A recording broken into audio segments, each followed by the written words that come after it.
Сайн байцгаанаас бодлогоосаа жи бэлгүүн мэдчилж байна. Хамтаа формд орцгой номер 4 буюу хоолны давтамж гэдэг видеог та бүхэнд өнөөдөр төлөвлөж байна. Юуны өмнө урьдчилаа дахиад автаад хэлэхэд хэдий та одоо хоолныхын цагаа зөв тааруулаад яг бэлтгэлийнхээ дараа шууд вэй уурга уугаа дараа нь нүүрс усаа идээд ингээд бүх юм 100% тааруулсан ч гэсэн эцсийн эцэст энергийн баланс болон макрогийн хэмжээ одоо нүүрс ус тос уурганы хэмжээд таарахгүй байгаа тохиолдолд та зорилготой хүрч чадахгүй. Тэгэхээр энэ хооллолтын давтамж гэдэг энэ сэдв маань 100% эхний хоёр формд орцгой номер 1 2 гэсэн хоёр сэдвээс 100% харьяалалтай гэсэн үг. Өөрөөр хэлбэл та эхлээд заавал калорийн хэмжээг тооцох хэрэгтэй. Өдөртөө шатаасан калорийн хэмжээг тооцсноосоо агуулад та яг хэдэн калори идэх шаардлагатай юм бэ? Одоо мас авах байсан, турах байсан тэр калорийн хэмжээг заавал тооцоод тэрнийг хянах хэрэгтэй. Тэгээд тэр калорийн хэмжээгээс та нүүрс ус тос уургийнхаа хэмжээг өөртөө зориулаад тааруулах хэрэгтэй. Тэгсэн цагт та яг одоо хооллолтоо зөв болно гэсэн. Өөрөөр хэлбэл эхний хоёр сэдв нь нийлээд бэлтгэлтэйгээ нийлэхээр таныг 80% амжилтанд хүрэх 80% бүрдүүлж байгаа. Тэгээ 3 дугаар сэдв микрогийн шимт хичээлэл гэж юу гэдэг сэдв дээр болохоор би танд дэглэм барих явцдаа одоо мас авах байсан, турах байсан яаж ирүүл байх вэ? Одоо дэглэм бариад турж байгаа хүмүүс ялангуяа янз янзын микро шимт хичээлний дутагдалд орсноосоо болоод өвчин тусдаг.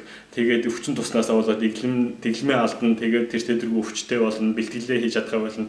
Тэр бүх юм энэ микро шимт хичээлээс хамаарч байгаа болохоор тэднийг хэлсэн байгаа. Одоо энэ хооллолт гэдэг сэдв нь болохоор яг энерги макрогийн 100% харьяалалтай доод сэдв гэсэн үг.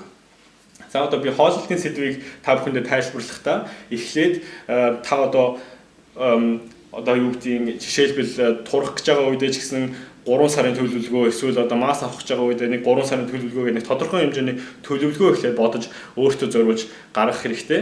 Тэр төлөвлөгөө нь ямар шиг харагдах хэрэгтэй вэ гэдгийг би эндээ тайлбарсан байгаа. Доотлийнхоо хэсгээр болохоор өдрийнхөө төлөвлөгөө өдөртөө хэдэн цагийн үед юу идэх хэрэгтэй вэ гэдгээ бас төлөвлөж гаргасан байж иж бүх юм яг 100% амжилтанд хүрнэ. За одоо бүгдээр жишээ нь өмнө нь энергийн баланс бол макро дээр би 70 кг хүнтэй 70 кг жинтэй хүн дунджаар өдөртөө 2464 калори шатаадаг гэж тийм нэг тооцоо гаргасан байгаа. Тэр нь 100% үнэн байх албагүй. Та угаасаа өөрийнхөө калорийн хэмжээг өөртөө зориулаад олж бодох хэрэгтэй өмнөх видеонуудаас. Энэ нь болохоор зүгээр юм жишээ гэсэн үг. За одоо жишээ нь яг тэр жишээгээр ингээд цааш нь явах юм бол энэ хүн одоо жишээлбэл 90 хоногийн дотор ингээд 90 хоног хоолны дэглэм барья, 90 хоног турыг гэж тийм төлөвлөгөө гаргасан гэж бай гэж бодъё. Тэгэх юм бол ингээд 90 хоногийнхоо төлөвлөгөөг ингээ гаргаад нэг өдрөөсөө номер 1 өдрөөсөө 90 өдөр хүртэл ингээ татах юм бол та энэ калорийн хэмжээг тааруулах хэрэгтэй.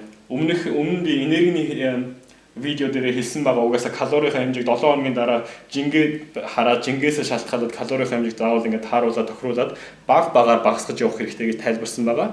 Тэрнтэй адилхан та одоо 2464 калори өдөртөө шатаадаг гэж бодох юм бол 500 калори багтаагаар идэж бага хэмжээгээр турна гэж би тайлбарсан байгаа. Ямар ч юм нэг харгас хэрцгий турах гэж оролдоод калоригоо хитрхи доошлуулаад тэгээд тэрнийгээ барьж чадахгүй болоод ядраад буцаад дээшлүүлээ тэгээд дээш доош гэж явахгүйгээр маш багаар ингээд доош нь шатаар явах хэрэгтэй. Тэгэхээр одоо өөрөөр хэлбэл та эхнийхээ 7 хоногт 2464-өөс 500 калори 1964 калориор эхлэе гэж бодъё. Одоо эхний 7 хоногтоо 2464 калори одоо энэ хавцаа дээр нь байлаа гэхэд та 500 калори багаар эхлүүлж байгаа. Тэгээд 7 хоног тэрнийгээ байрна. Тэгээд 7 хоног тэрнийгээ барьчаад дахиад жингээс шалгаад та мэдээж тодорхой хэмжээний жин алдсан байгаа. Тэгэхээр тэр жингээсээ дахиад өдөртөө шатаах калорийн хэмжээг бодцоод тэрнээсээ дахиад 500 хасаад дахиад 7 хоног явна. Ингээд ерөнхийдөө нэг 3 4 7 хоног яваад та өөрийнхөө жинг харах хэрэгтэй.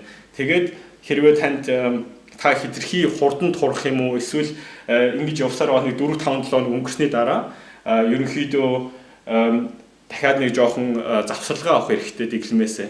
Тэр нь ямар учир утгатай гэдгийг дараа нь тайлбарлана. Завсралгаа авахаараа та яаж авах вэ гэхээр яг анх эхлүүлсэн одоо анх өөрийнхөө шатаадаг калори гаргаж ирсэн буюу 2464 калори гэж гаргаж ирсэн. Тэр калорийнхаа хэмжээгээр 3-4 хоног эсвэл нэг 7 хоног ч юм уу бас хэтрүүлэхгүйгээр идэж хоол хүнсээ идэж завсралгаа авах хэрэгтэй. Тэгснийхээ дараа буцаагаад доошлуулад яг энэгээр үргэлжлүүлээд явах хэрэгтэй буюу 90 хоногийн төлөвлөгөө гаргахад нэг сарда нэг удаа ч юм уу 3 өдрийн тийм завсарлага авч болно. Өөрөөр хэлбэл 3 сарын дотор та нэг 3 удаа тийм 3 өдрийн тийм завсарлага жишээлбэл авал ерөнхийдөө зүгээр. За энэний гол учир нь юунд байна вэ гэхээр нэгдүгээр та калорийн хэмжээг баг багаар ингээд доошлуулад явж явах үедээ ядаргаанд орох юм уу, ядралтанд орох юм уу, ямар нэгэн тиймэрхүү стресс биед үүсэх боломжтой байдаг. Тэрний эсрэг та калорийн хэмжээг дээшлүүлж байгаа гэсэн үг. Хоёрдугаарт өөртөө төвчээр шин урам зориг олж авах. Өөрөөр хэлбэл та байн калори хасаад яваад байх юм бол бас 4-7 хоногийн дараа эсвэл өшөө удаа 2 сарын дараа ч юм уу ерөнхийдөө ядраад тэгээд дээрэс нь урам зориг төвчээрээ алдах гэдэг тиймэрхүү юм болдог. Тэрний эсрэг өөрөө яг ингээд тэрэндээ тааруулаад зөв хоолоо идээд калорийн хэмжээг нэмэх юм бол одоо тодорхой хэмжээгээр сатгалан байх сэтгэл төрөнд тэргээд угаасаа тэрүүгээрээ та урам зориг буцааж олж авна гэсэн үг. Тэгээд бас нэг чухал зүйл нь болохоор калори буцаад нэмэх үедээ та бас жоохон өшөө янз янзын юм иддэг ч юм уу тэрүүгээрээ бас шин тижээлээ нөхөх одоо дэглэн бариад одоо явж явах үедээ алдсан олдоогүй дутагдж байгаа зүйлээ нөхөж авах боломж гарах. Өөрөөр хэлбэл та макро дээр ярих юм бол ерөнхийдөө хүмүүс нүүрс ус тос хоёроо багасгаж явдаг шүү дээ дэглэм дээрээ. Тэр үе дээрээ буцаага дээшлүүлэх боломж олохдоо жишээлбэл одоо биеийн сайн тос, оливны тос ч юм уу ямар нэгэн биеийн сайн тосныхоо хэмжээг буцаад дээшлүүлсний эцэст таны витамины болон тосны хэмжээ таныг эрүүл байлгах тэр тосны хэмжээ буцааж нөхөгднө гэсэн үг. Одоо жишээлбэл витамин D ч юм уу тиймэрхүү янз янзын витаминууд болохоор яг тос байж чанд уусдагтай адилхан тэр микро дээр танд би хэлсэн байгаа.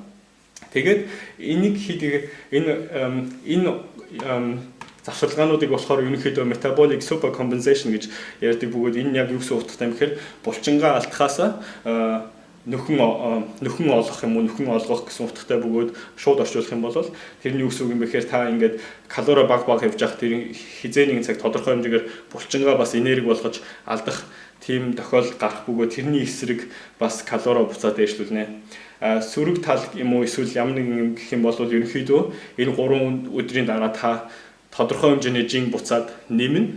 Гэхдээ тэрнийг буцаагаад алдахтаа амархан тийм болохоор санаа зовлтгүй ямар ч байсан төлөвлөгөөгөө гаргачаад тэр төлөвлөгөөнийхөө дагуу явах юм бол одоо 5 хил алдсныхаа дараа 1 хил буцаад нэмчээ тэгээ буцаад цаашаа ингээ явах юм бол ерөнхийдөө санаа зовлтгүй гэсэн үг. Хамгийн гол нь та энийг өөрөө л 100% хянах хэрэгтэй.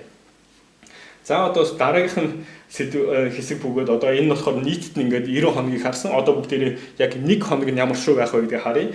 1 хоног дээр ярих юм бол хоолны давтамж болохоор 2 удаа идэх буюу одоо intermittent fasting гэж ерөнхийдөө хүмүүст модонд ороод байгаа нэг тийм нэг стил байгаа. Тэгээ 3-5 удаа, тэгээд 8 удаа. Энэ 3 төрлийн ерөнхийдөө байдаг. Ерөнхийдөө intermittent fasting буюу 2 удаа өдөртөө идэх. Жишээлбэл одоо өглөө идээд нэг хэсэг юу ч идэхгүй байж одоо орой идэх ч юм уу. Гэхдээ энэгээр та калоригоо яг зөв тооцох хэрэгтэй.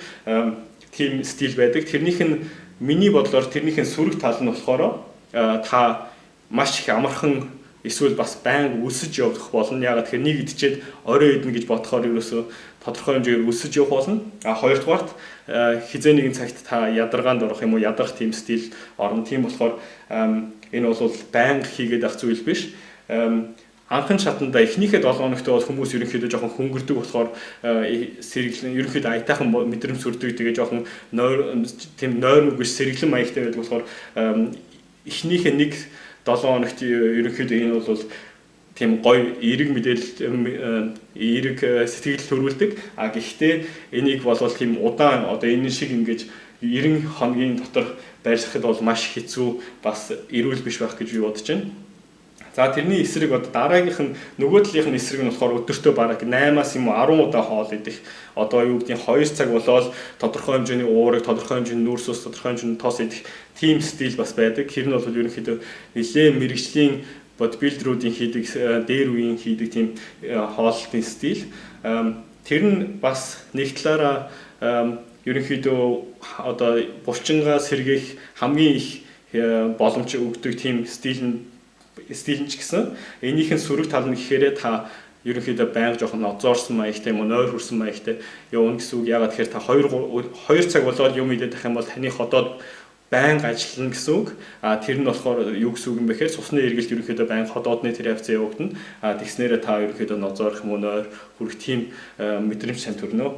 Тэгээд тэрнээсээ гадна хоол бодох, одоо стресс, одоо өөрөөр хэлбэл одоо би 2 цагийн дараа хоол идэх ёстой. Тэгээд тэрний дараа дахиад хоол. Ерөнхийдөө байнга ингээл цагаа хараад хоол толгоноос ерөөсөө салахгүй дандаа ингээл хоол идмэ гэж бодоод яваад байхыг тийм стилд ордог. Миний бодлоор ерөнхийдөө одоо би бас өөрөө энийг хэрэгэлдэг.